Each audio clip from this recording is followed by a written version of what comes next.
सुप्रभात बच्चों, कैसे हैं आप? अच्छे हैं? बिल्कुल, बहुत अच्छी बात है। चलिए, हम अपना टॉपिक जो है संज्ञा का वो आगे आज बढ़ाते हैं, ठीक है ना। पिछली बार यानी कल हमने कक्षा में जो पढ़ा था वो हमने पढ़ी संज्ञा की परिभाषा, उसके पांचों भेदों के नाम, व्यक्तिवाचक संज्ञा, जातिवाचक संज्ञा, भाववाचक संज्ञा, समूहवाचक संज्ञा और द्रव्यवाचक संज्ञा, ठीक है। फिर हमने व्यक्तिवाचक संज्ञा को डिटेल से पढ़ा, ठीक है, कि भाई जिस संज्ञा में किसी व्यक्ति, वस्तु या स्थान का विशेष बोध हो, है ना, उसकी कुछ ना कुछ विशेषता हो, उसका कोई कोई नाम हो, तो वो अपन ने व्यक्तिवाचक पढ़ा। जातिवाचक में जैसा कि भाई जो संज्ञा शब्द किसी एक ही प्रकार के प्राणियों या वस्तुओं या जाति का बोध कराया, यानी एक प्रकार का, जैसे मनुष्य है, पहाड़ है, नदी है, क्योंकि बहुत सारे ग्रुप में होते हैं, बहुत सारे हैं, ठीक है। फिर अपन ने पढ़े भाववाचक संज्ञा।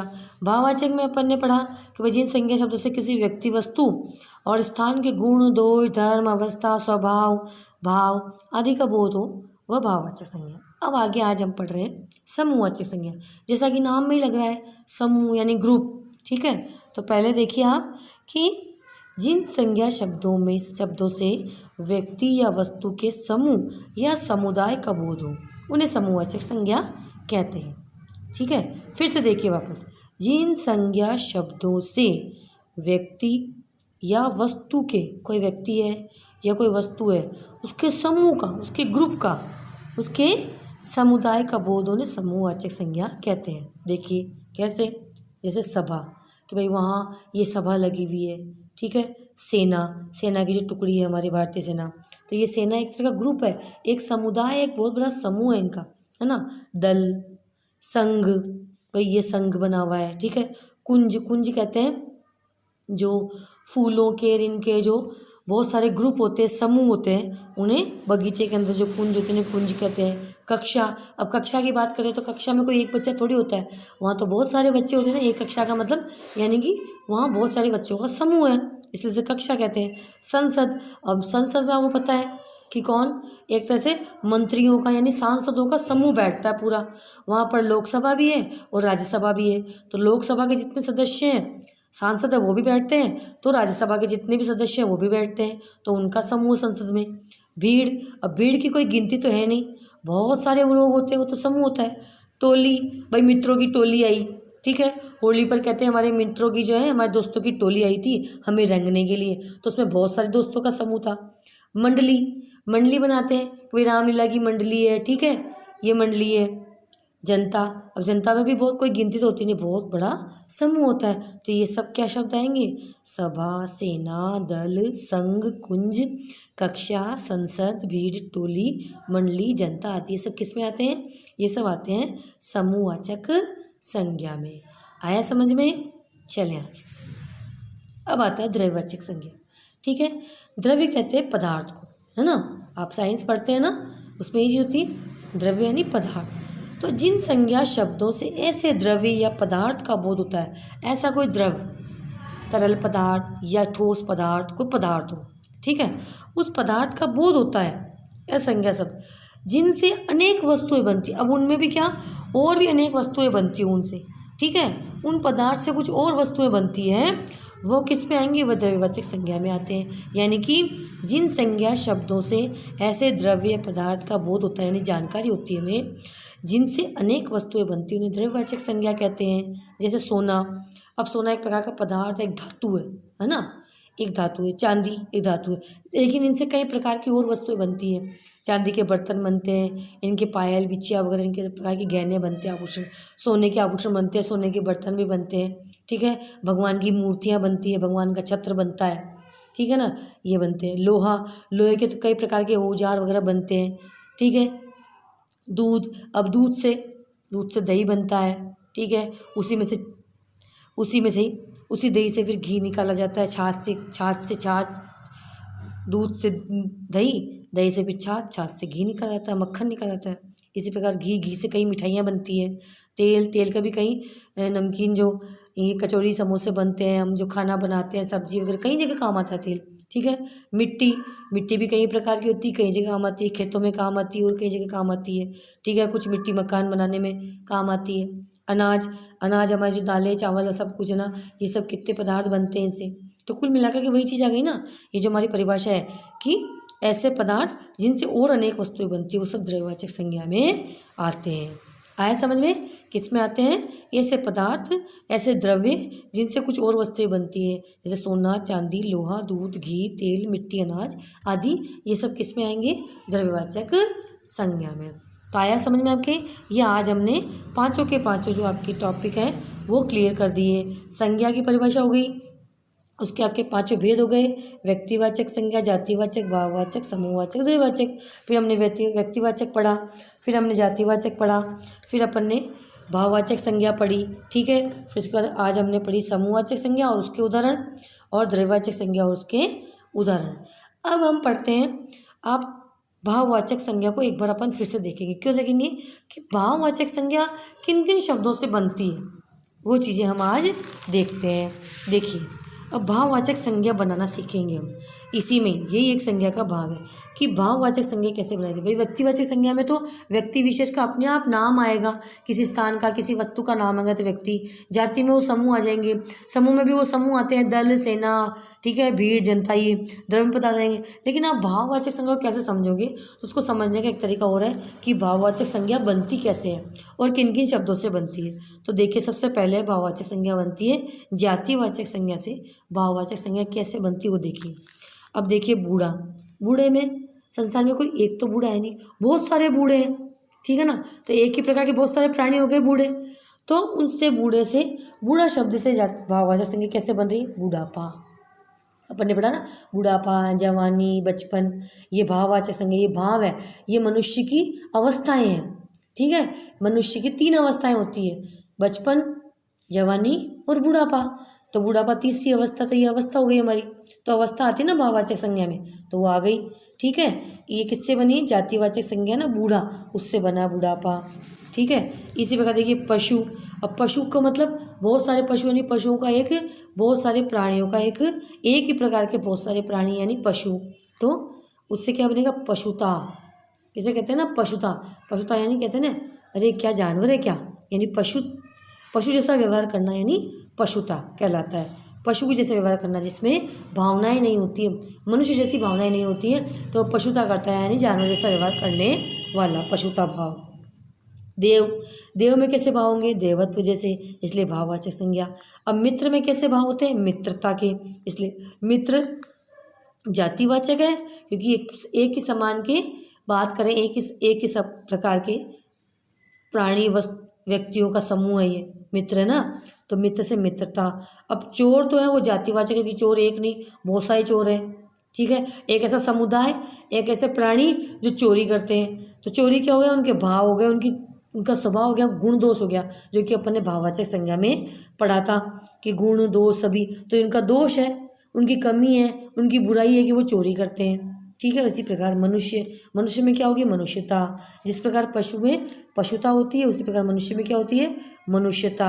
तो इसका गुण हो गया मनुष्यता का, तो ये गुण क्या गया? भाववाचक संज्ञा में आ गया। तो ये जातिवाचक संज्ञाएं हैं, और इन जातिवाचक संज्ञाओं से भाववाचक संज्ञा कैसे बनती है? बूढ़ा से बूढ़ापा, पशु से पशुता, देव से देवत्व, मित्र से मित्रता, चोर से चोरी, मनुष्य से मनुष्यता। अब अगला देखिए, सर्वनाम शब्द। सर्वनाम हमने पिछली कक्षा में पढ़े होंगे, ठीक है। जो संज्ञा के स्थान पर प्रयुक्त होते हैं उन्हें सर्वनाम कहते हैं। तो उन सर्वनाम शब्दों से भी भाववाचक संज्ञा बनती है।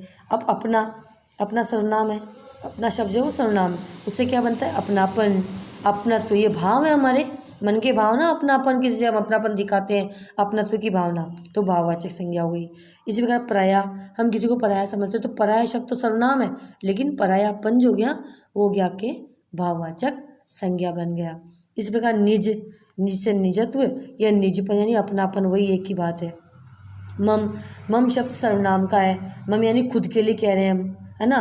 तो मम से ममता, जो माँ के मन में जो भावना होती है, एक माँ के अंदर जो भावनाएं होती है उसे ममता कहते हैं। अपने बच्चे के प्रति जो स्नेह होता है, प्रेम होता है, उसे ममता कहते हैं। तो मम से ममता बनता है, ठीक है। तो ये भाववाचक संज्ञा किससे बनी? इन 4 सर्वनाम शब्दों से ये 4 भाववाचक संज्ञा बनी। अब आगे देखिए, विशेषण भी पता है आपको, संज्ञा और सर्वनाम की जो विशेषता बताते हैं विशेषण कहते हैं। विशेषण, लाल, कोई रंग किसी की विशेषता, जैसे सेब लाल है तो उसकी विशेषता है, तो लाल से क्या भाववाचक बन गया? भाव क्या है? लालिमा, यानी सूर्य की लालिमा देखिए तो सूर्य की लालिमा है यानी सूर्य की अवस्था है, वो सूर्य का एक प्रकार सूर्य का गुण कह सकते हैं कि सूर्य कैसा दिखता है, सुबह सुबह लालिमा लिए रहता है, तो लाल से ही बना लालिमा। इसी प्रकार सुंदर, सीता सुंदर है ना, सीता सुंदर है तो ये उसकी विशेषण है, उसकी विशेषता है, तो सुंदर क्या है, विशेषण। इस विशेषण से क्या बन गया, सुंदरता। सुंदरता यानी उसका भाव आ गया ये, ठीक है, उसका गुण आ गया। कोई सुंदर है कि इसकी सुंदरता है भाई, तो सुंदरता क्या है, उसके भाव है। मोटा, मोटा विशेषण है लेकिन मोटापा भाव है, अवस्था है एक, कोई व्यक्ति है बहुत उसका मोटापा है तो उसकी वो अवस्था है। चतुर, चतुर से चतुरता, चतुर तो क्या गया विशेषण कि भाई राम बहुत चतुर है, लेकिन उसमें भाव क्या है, चतुरता के भाव है, इसलिए भाववाचक संज्ञा है चतुरता। गर्म यानी खाना गर्म है तो उसकी विशेषता है, लेकिन गर्म से उसमें जो भाव क्या उस गर्म में, गर्मी के। इसी प्रकार सर्द, सर्द यानी ठंडा, लेकिन सर्द के भाव क्या होंगे, सर्दी के।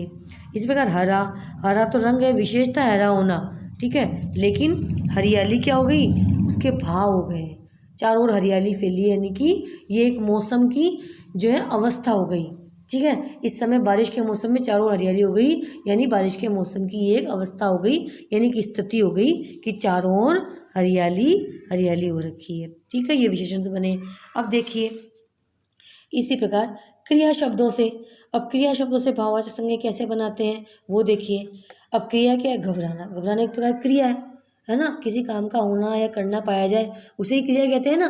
तो यहाँ घबराना, तो घबराने से क्या भाव हो गया, घबराने में भाव क्या, घबराहट के, किसके, घबराहट के, तो भाववाचक बन गया। इस प्रकार मारना, अब किसी को मारा है तो मारने में भाव क्या, मार, यानी उसको मार पड़ी तो भाव मार हो गई। लिखना, अब लिखना तो हम क्रिया कर रहे हैं, लेकिन लिखने के साथ जो हमने ये चीज़ लिखी तो ये जो लिखावट है ना, लिखावट, ये क्या हो गए, भाव हो गए। भाव कैसे, भाववाचक कैसे हो गए कि ये जो हमने काम किया उसकी दशा दिखा रहे हैं कि किस दशा में क्या किया हमने, हमने जो लिखा उसकी ये लिखावट है।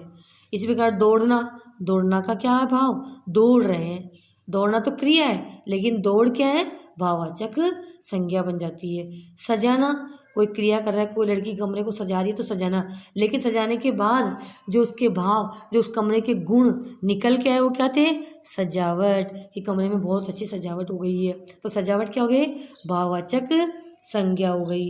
तो कहने का मतलब क्रिया शब्दों से संज्ञा शब्द, भाववाचक संज्ञा कैसे बने, घबराने से घबराहट, मारना से मार, लिखना से लिखावट, दौड़ना से दौड़, सजाना से सजावट, ठीक है, आया समझ में। एक बार फिर से इसको आप संक्षिप्त में देख लीजिए। भाववाचक संज्ञा कैसे बनाई जाती है, जातिवाचक संज्ञा से भाववाचक बनाना।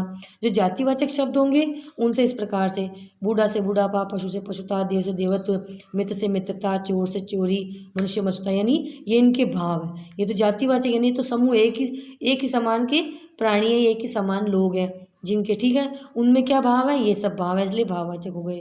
इसी प्रकार सर्वनाम, सर्वनाम शब्दों से, इनमें ये शब्दों से भाववाचक बने। अपना से अपनत्व, पराया से परायापन, निज से निजत्व या निजपन, और मम से ममता, ये भाव बन गए तो भाववाचक संज्ञा हो गई।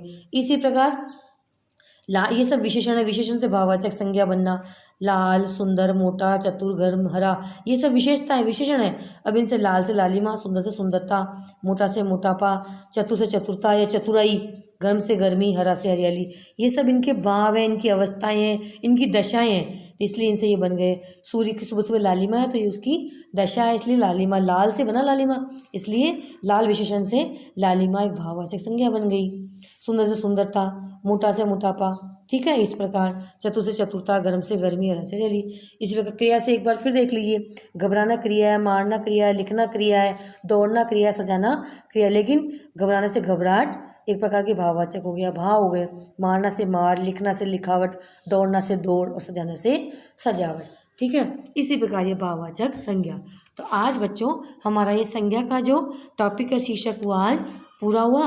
अगली कक्षा में यानी जो हम इसका अगली क्लास लेंगे उसमें हम नया टॉपिक लेंगे, ठीक है। इस वीडियो के बाद में जो मैं आपको फ़ोटो सेंड करती हूँ उसको आप होमवर्क के रूप में लिखेंगे, ठीक है। फिर से एक बार देख लीजिए। आज मैंने आपको समूहवाचक संज्ञा पढ़ाई है, द्रव्यवाचक संज्ञा पढ़ाई है, इनके उदाहरण देखे हैं, ठीक है। इसके बाद हमने भाववाचक संज्ञा को बनाना सीखा है, जातिवाचक से कैसे भाववाचक बनता है, सर्वनाम शब्दों से कैसे भाववाचक बनता है, विशेषण शब्दों से कैसे भाववाचक संज्ञा बनती है, इसी बार क्रिया शब्दों से कैसे भाववाचक संज्ञा बनती है, ठीक है। मुझे लगता है आपको और अच्छे से समझ में आ गया होगा। आज हमारा ये संज्ञा का जो है शीर्षक यहीं समाप्त होता है। अगली क्लास में हम नया टॉपिक, नया शीर्षक लेंगे, ठीक है। तो बिल्कुल तैयार रहिएगा। धन्यवाद।